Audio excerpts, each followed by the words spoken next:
Oke,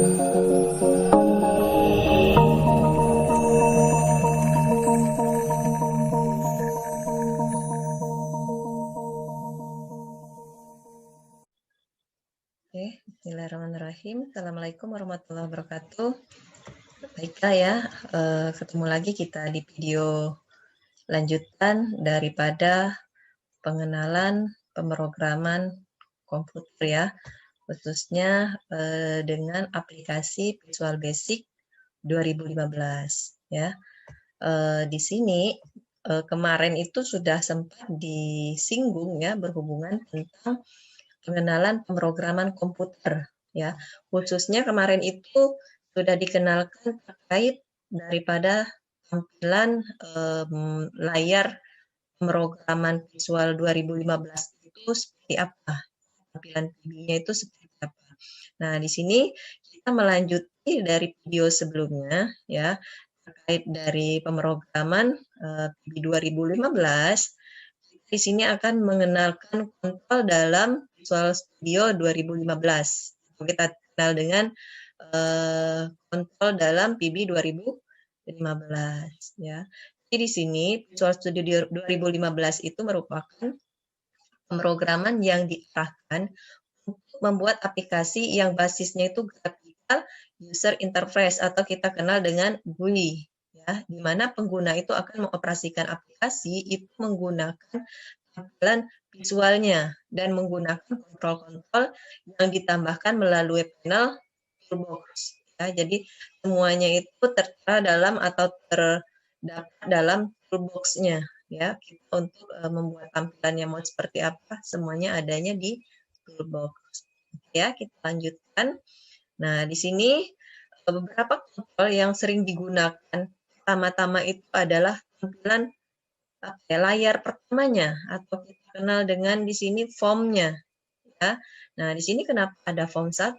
Karena pada saat kita nge-create itu akan tampil form, maka dia akan berurutan ya, mulai dari form 1, nanti kalau kita add lagi itu form 2 dan berikutnya.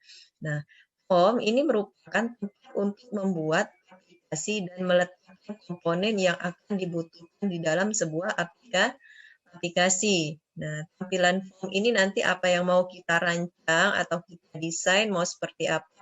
Nah, itu medianya itu kurang lebih di sini, di formnya. Kita mau naruh apa, toolsnya apa, mau ditambahkan di sini. Nah, ini adalah penyedia form utamanya. Ya, mau menampilkan daripada isi dari komponen toolbox kita. Ya, jadi adanya form. Oke, kita lanjut tampilan berikutnya. Nah, ini caranya ya, untuk menambahkan form, kita dapat menambahkan form itu bisa dengan mengklik menu di project, kemudian add Windows Form. Nah, atau juga kita bisa ngeklik kanan pada nama project di panel Solution Explorer-nya ya, tampilan Solution Explorer-nya itu biasanya di sebelah kanannya ya, pojokan kanan. Kalau ini tampilan daripada add Windows Form. Pada saat kita ngeklik project Windows Form. Lalu nanti kalau misalkan kita memilih di klik kanan Solution Explorer, maka kita akan pilih sama juga ya Windows Form karena kita mau menambahkan form. Nah, nanti kalau misalkan di sini kita pilih, maka di sini namanya form 1. Nah, kita mau memberi namanya apa saja itu tergantung dari kita mau bikin apa sih. Ya, misalkan di sini contohnya kita mau perkenalan pemrograman komputer namanya misalkan tahap 1 atau pertemuan 1. Nah, itu kita rubahnya adanya di formnya di sini. Nah, kita ganti namanya. Nah, pada bagian name ketik nama form, nanti lalu kita klik kalau sudah dirubah nanti kita add, maka dia akan nambah otomatis form yang tadi tampilannya kurang lebih seperti slide sebelumnya, ya. Kemudian untuk menjalankan form, nah jika Anda hanya ingin menjalankan form 1 saja atau tertentu, maka kita bisa mengklik project kemudian pilih properties. Ya, nah di sini kurang lebih tampilannya nanti seperti ini, kita pilih kita mau menampilkan form apa. Biasanya kan kalau kita sudah banyak membuatkan form, nanti kan di sini semuanya ada. Kalau kita hanya mau menampilkan menampilkan satu form, oh saya mau menampilkan form 2-nya saja. Form 1-nya saya nggak mau, ya sudah kita tinggal pilih saja nanti di menu project-nya. Kemudian kita pilih properties, ya sudah kita pilih form apa yang mau kita tampilkan. Ya. Nah, kemudian pada bagian aplikasi, application-nya ya, Anda bisa memilih juga form yang akan kita jalankan yang ada di form-nya. Ya, setelah itu nanti kita bisa ngeklik debugging-nya atau juga bisa kita tekan F5. Nah, ini langkah untuk menjalankan form-nya. Ya, biasanya ada di pojok atas itu ada F5 atau juga bisa seperti gambar segitiga ya, atau bisa kita pilih star tadi ya dari starnya, atau juga bisa dengan cara menekan tombol F5. Nah, oke, kalau pertama tadi adalah formnya ya. Ini tadi formnya yang sudah kita buat, kemudian kita mau mengisi formnya. Ya, nah untuk mengisi form, di sini yang kita butuhkan misalkan label. Nah, labelnya kurang lebih ditulisnya seperti ini ya. Label itu merupakan suatu kontrol yang digunakan untuk menampilkan teks ya yang tidak dapat diperbaiki oleh user. Jadi dia nggak bisa kita edit-edit gitu. Kalau misalkan kita sudah mengganti atau kita nulis nama, bisa namanya itu adalah nama. Kemudian kita tambahkan lagi label keduanya adalah apa ya, NIM misalkan. Label ketiganya kita klik lagi, kita ganti namanya misalkan jenis kelamin dan lain sebagainya. Itu tidak bisa kita edit ya pada saat kita menjalankan aplikasinya atau programnya. Sudah di F5 itu nggak bisa kita rubah. Ya, tapi kalau di propertiesnya masih bisa. Nah, ini nama-nama propertiesnya. Ya, ada name, auto size, kemudian kita mau ganti the color-nya atau cross color-nya, ya, visible-nya atau font, kemudian text-nya juga. Nah, ini bisa kita rubah nanti di propertiesnya. Propertiesnya itu nanti kalau ada form di sebelah kanan. Ya, nanti kita coba praktikkan. Ini masih teori dulu ya untuk mengenalkan daripada tampilannya seperti apa, kemudian bagian dari tools-nya itu seperti apa, kemudian lembar kerjanya itu seperti apa. Nah, ini lembar kerjanya kurang lebih seperti form ini. Ya, oke, kalau tadi sudah ada form, kemudian kita sudah tahu adanya label. Ya, yang dibutuhkan form adanya label. Oke, kita next.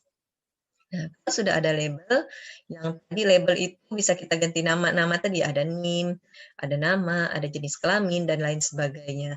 Nah, ini ada juga teks ya. Nah, dan teksnya nanti kalau kita mengambil dari toolbox ya, itu kurang lebih tampilannya seperti ini. Fungsinya untuk apa? Kontrol yang mengandung string yang juga bisa dapat diperbaiki oleh si penggunanya atau juga dapat berupa satu baris tunggal atau juga bisa banyak baris ya. Jadi di sini kita bisa ngedit. Kalau sudah ditekan F5, oh kita mau nginput misalkan namanya Budi. Atau juga misalkan kita mau hapus lagi, kita ganti lagi di sini namanya Siska. Atau lagi misalkan kita ganti lagi namanya Ani dan lain sebagainya. Jadi untuk toolbox itu toolsnya itu bisa diperbaiki atau bisa diedit pada saat kita F5-nya atau pada saat kita menjalankan aplikasinya. Ya, nah di propertinya juga sama. Nanti kita bisa rubah-rubah kalau klik saja di toolsnya yang sudah kita ganti mau name-nya, atau mau back color-nya, mau font-nya ya, terus atau mau password dan lain sebagainya. Nanti kita coba dipraktikkan ya, kita latihan. Ya, ini toolbox-nya dan dari isi form kita ya sudah ada label, ada textbox. Nah, sekarang kita lanjut dulu. Nah, kemudian di sini juga ada button. Ya. Jadi kalau label dia nggak bisa diedit, kemudian teks itu pada saat dijalankan dia bisa diedit. Nah, di sini ada lagi button. Buttonnya kurang lebih seperti ini. Ya. Fungsinya itu, nah kalau di sini dikatakan kontrol yang digunakan untuk membangkitkan atau menjalankan atau juga menjadi trigger event dalam proses tertentu ketika pemakai melakukan klik. Nah, jadi di sini fungsi daripada button itu adalah memberi perintah ya kepada misalkan kayak layout, kayak textbox dan lain sebagainya. Nah, dia memberi perintah Makanya dia merupakan salah satu trigger-nya ya untuk menjalankan fungsi dari formnya. Kita mau ngapain sih di form ini setelah kita rancang? Nah, fungsi itu adanya di sini. Ya, di sini itu fungsinya nanti ada codingannya, codingan di sini. Mau kita perintahkan ya kita tinggal ngodingnya nanti di sini, di buttonnya. Ya, nah untuk propertiesnya juga sama, kita mau ganti misalkan name-nya misalkan ya klik, atau juga misalkan di sini mau tambah, atau di sininya mau simpan, ubah ya dan lain sebagainya. Nah, kita bisa ganti pakai image juga di sini, menggunakan gambar, boleh nanti ya silakan. Kemudian fontnya juga mau diganti-ganti silakan. Mau merubah warnanya juga silakan nanti ya. Nah, ini ada button, next dulu. Jadi sudah ada berapa? Ada 3 ya. Isi daripada form kita ada label, ada text box, kemudian ada button. Nah, sekarang kita next dulu. Nah, ini adalah namanya combo box ya. Di combo box kalau dilihat secara sekilas mata nggak jauh beda ya sama yang sebelumnya ya. Poin kedua dia setelah label tadi apa? Text box ya. Nah, text box. Namanya juga ada box-boxnya ya. Nah, tapi fungsinya kontrol yang di dalamnya itu mengandung beberapa item dan juga user yang hanya dapat memilih satu dari beberapa item tersebut. Nah, jadi maksudnya di sini contohnya tampilan daripada combo box kurang lebih hampir sama dengan text box, cuman dia ada yang membedakannya di sini adanya apa? Segitiga. Ya, ada segitiga hitam di sini ya, bukan segitiga biru bermuda ya. Nah, di sini ada segitiga. Pada saat kita klik nanti ada pilihan di sini. Ya, makanya di sini mengandung beberapa item, namun kita hanya bisa memilih satu. Kita tidak bisa memilih lebih dari satu. Contohnya misalkan nanti labelnya namanya jenis kelamin, kemudian di sini isinya ada laki-laki, ada perempuan, ya. Nah, jadi di sini pada saat kita menjalankan programnya pada saat di running atau di F5 jalankan untuknya jenis kelamin tinggal kita pilih, klik saja ya sudah kita pilih. Ya, makanya dia nggak bisa kita memilih dua-duanya jenis kelamin. Ya, artinya dia pasti sudah pasti. Seperti apalagi misal contohnya selain jenis kelamin, status ya menikah atau belum menikah ya dan lain sebagainya. Nanti kita coba praktekkan. Kurang lebih fungsinya seperti itu ya untuk combo combo box. Oke ya. Propertinya juga sama, ini nanti boleh mau diganti-ganti, tinggal diklik saja kita mau ngapain ini, boleh. Fungsinya sudah ada di sini. Ya, nanti kita coba lihat di tampilan aplikasinya. Ya, saya next dulu. Nah, ini yang keenam adalah list box. Ada box-nya juga namanya. Nah, karena ada box-boxnya, tampilannya pun nggak jauh beda ya, hampir-hampir sama ya dengan toolbox, kemudian dengan combo box, kemudian di sini namanya list box. Fungsinya untuk apa? Nah, kontrol yang di dalamnya itu mengandung sejumlah item dan juga user itu dapat memilih lebih dari satu item, kemudian yang ada di dalamnya.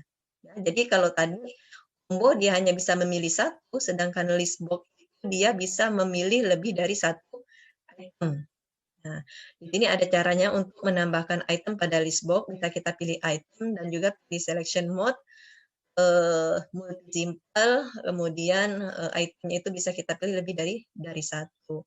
Tampilannya nanti kurang lebih misalkan di sini di list box-nya itu jenis makanan. Ya, kita mau menunya itu misalkan jenis makanan. Ada sayur asem, kemudian ada ikan goreng, ada tahu goreng, kemudian ada lagi sop, misalkan. Nah, kalau kita memilih menu untuk makanan, artinya kita bisa memilih menunya itu lebih dari satu. Oh ya, saya mau misalkan sayur asem sama eh, apa tadi? Misalkan sate apa tadi? Sate ya misalkan atau juga sop ya. Nah, kita bisa memilih checklistnya itu lebih dari satu. Ya, nah itu untuk list box. Jadi kalau text box bisa menginput atau bisa kita edit, kemudian kalau combo box itu hanya bisa memilih satu, tidak bisa lebih dari satu, sedangkan list box kita bisa memilih lebih dari satu.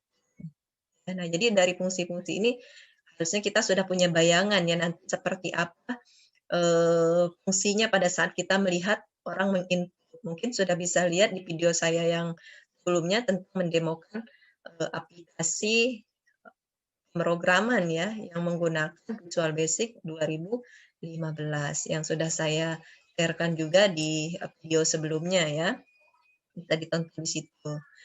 Ya, kita next dulu. Nah, ini item dari lanjutan propertiesnya ya, bisa banyak yang akan kita rubah. Ya, boleh mau ngerubah size-nya ya daripada list box-nya dan lain sebagainya. Nanti bisa dicoba-coba. Kemudian di sini ada juga di poin ke-7 ada namanya radio button. Nah, radio button berarti beda-beda tipis dengan yang sebelumnya ya di slide sebelumnya. Sebelumnya tadi namanya button, kalau di sini namanya ada radio button. Nah, kontrol yang digunakan untuk memilih satu dari berbagai pilihan ya. Hanya dapat memilih satu buah radio button yang ada di dalam grup box. Nah, jadi ini juga hampir sama dengan Bobok, cuman berbeda dan berbeda tampilan juga. Dia juga agak berbeda juga dengan listbox. Kalau listbox kita bisa checklist itu lebih dari satu. Ya. Nah, tapi kalau radio box itu tidak bisa kita pilih lebih dari satu. Bisa kita manfaatkan nanti kalau misalkan mau ngoding jenis kelamin misalkan. Nah, boleh kita menggunakan radio button atau juga bisa kita menggunakan combo box. Ya, artinya itu di situ jelas. Pilihannya itu hanya satu, nggak bisa lebih dari satu. Jenis kelamin nggak mungkin kita punya dua jenis kelamin gitu kan. Status misalkan juga sama, nggak mungkin kita punya dua status gitu ya. Nah, jadi pilihan untuk penggunaan daripada terusnya sesuai dengan kebutuhan apa yang mau kita rancang nanti ya di dalam lembar kerja kita ya atau dalam formnya. Nah, terus propertiesnya juga sama. Nanti kalau kita mau ngerubah-ngerubah bisa di propertiesnya. Kita coba nanti. Ini juga masih kelanjutannya. Nah, ini kita lanjut dulu ya. Di poin ke-8 ada yang namanya textbox. Nah, kalau tadi listbox itu dia dalam satu tempat, kemudian isinya itu banyak. Bisa kita pilih di checklist. Nah, kalau di sini tampilannya satu-satu untuk checkbox. Satu, nanti di bawahnya kalau misalkan kita nambah lagi ada checkbox 2, ada checkbox 3, hampir sama seperti radio button. Cuman yang membedakan ya agak sedikit berbeda. Nah, di sini dulu ya. Kontrol yang digunakan untuk memilih lebih dari satu pilihan. Artinya dia hampir sama seperti list box ya. Nah, cuman beda tampilan saja. Kalau radio button tadi dari segi fungsi dia sama seperti box ya. Nah, sedangkan textbox ini dia hampir sama dengan list box-nya.